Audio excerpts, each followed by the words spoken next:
Hello, and welcome back to the You Can Do More YouTube channel. And this is the second in a series of videos designed to help athletes, parents, and coaches with the collegiate recruiting process. Videos that are designed to help you get recruited. Videos that are designed to help you become a wanted and rewarded student athlete. This week's installment, hey, this thing's not level. I'm guessing you're here for one of a number of reasons. First, you're a current high school student athlete and you're hoping that you get recruited.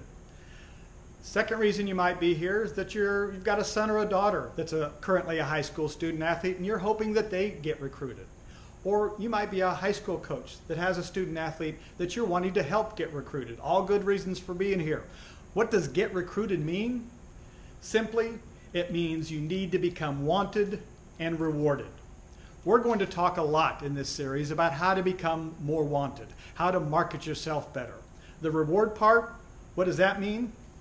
Well, what it means is ultimately you want to get awarded a college scholarship to help defray the cost of a college education. Yeah, cha-ching, finally all that hard work is going to pay off. That's what you want. So what's the cost of a college education? What's that total payoff going to be? Well, that depends on where you want to go. A recent article in Forbes magazine put the average cost, this is the average cost of attending a public college or university at $30,000, and the average cost of a private college or university at $60,000. So you might think, $30,000, $60,000 for a degree, college degree, that's probably worth it. That's for a single year. The average cost for attending a public college or university is $30,000 a year. The average cost for attending a private college or university is $60,000 a year. Now when you multiply that times 4, or more than likely the 5 years it's going to take to get your degree, you can see that that's a substantial payoff. That's a substantial amount of money. Anything that you can do, everything that you can do in your power to help bring that cost down, even just a little bit, is going to be worth your time and effort. I'm sure most of you understand, or at least have heard of, the concept of playing on a level playing field. The idea that in a competition or business, everything is equal, even, balanced, level, fair. Well, I'm here to tell you that in the competition and business of recruiting, and let me be clear, recruiting is a competition and it's a business. In that business, all things are not equal. It is not a level playing field. Let me explain. As you develop as an athlete, how you compete and really the way you think about competing goes through sort of an evolution.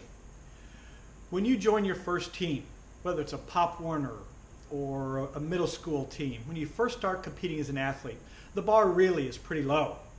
When you first join that first team, really what you're wanting to do is just make the team. If you just make the team, normally you're pretty happy about that. As you progress though, as you develop as an athlete, once you get into high school, your thoughts normally begin to change a little bit. Instead of just thinking, oh, I just want to be on the team, now you're thinking about, man, I really want to be on the varsity, or I'd really like to be a starter. So now you're competing against people in your school that play that same position. You might think, I want to be the starting guard on the basketball team, or I want to be the starting tackle on the football team. Well, now you're competing against everyone at your school that's playing those positions in that sport. As you progress even further in your evolution of being a competitor and thinking about competition, the bar gets raised a little bit. Now you might start thinking about, well, I'd really like to make all conference. I want to make that all city team. So now you're competing against everybody that's playing that sport in your city because you're wanting to be the best in the city at the sport and the position that you play. And it might even develop further than that. You want to make all state. You want to be the best in the state at your position. You want to make the all state track team. So now, in essence, you're competing and thinking about competing against everybody in the state that plays your position and plays your sport. Very few high school athletes have the concept or understand what it means to compete on a national level. And when it comes to the business and competition of recruiting, you will be competing at a national level. you'll be competing against everybody in the country that's playing your sport, that's playing that position in your sport. Whether it's a smallest school in the country, or one of the largest schools in the country, you're going to be competing against those people for the limited scholarships that are available. You might think it's only the big boys, the large schools that have the resources to recruit nationally. Well, it's simply not the case. When I was an assistant football coach at the University of Central Missouri, and keep in mind that UCM is an NCAA Division II school, we recruited nationally. Every sport at our university recruited nationally. We were given the charge by our president and our athletic director to go out and find the best athletes and the best students in the country, recruit them, sign them, bring them to campus. And that's what we did. And that wasn't unique at our university. Every school in our conference, the MIAA, recruited at a national level. In my years there, we signed athletes not only geographically close to where our university was, Missouri, Illinois, Kansas, Oklahoma, but we had many athletes on our roster from Texas, Florida, and California. In fact, my recruiting areas were St. Louis, Missouri, and Dallas, Texas. Remember, we're still talking about how the playing field is not level in regards to collegiate recruiting. So the first point that I want you to realize and remember is that you're going to be competing against athletes all across the country for that scholarship aid. You're going to be competing nationally.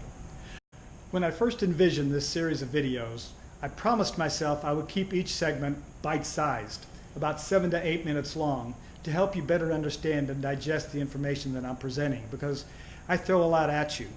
Well, when I finished editing this episode, it was 19 minutes long. So I'm going to cut it into 2 parts, stopping here for this week and continuing with, hey, this thing's not level, part 2, next week. As always, thank you for stopping by my YouTube channel, You Can Do More, and thank you for allowing me to join you on your recruiting journey. And the 3 easy things you can do that really helps me. Number 1, subscribe to the channel. Click on that button and you get notification when I post new videos to this YouTube channel. The second thing, like the videos. Give it a thumbs up. If you've gotten something out of the content of these videos, if you liked it or enjoyed it, you've learned something, give it a thumbs up. I really appreciate that. The third, if you ever have a question, leave it in the comment section down below. I answer all questions. Don't be bashful. I'll get back to you. I'll answer your question. And 4, remember, if you become a patron and join Team You Can Do More, you really help me continue providing these videos. And in addition, you're helping yourself, because when you become a patron and join Team You Can Do More, you unlock additional content that's not found on this YouTube channel. Have a great week. Keep working hard. Do everything in your power to make yourself a better student athlete in the classroom, on the field, in the off season, lifting weights. Have a great week. Next week, part 2. Hey, this thing's not level.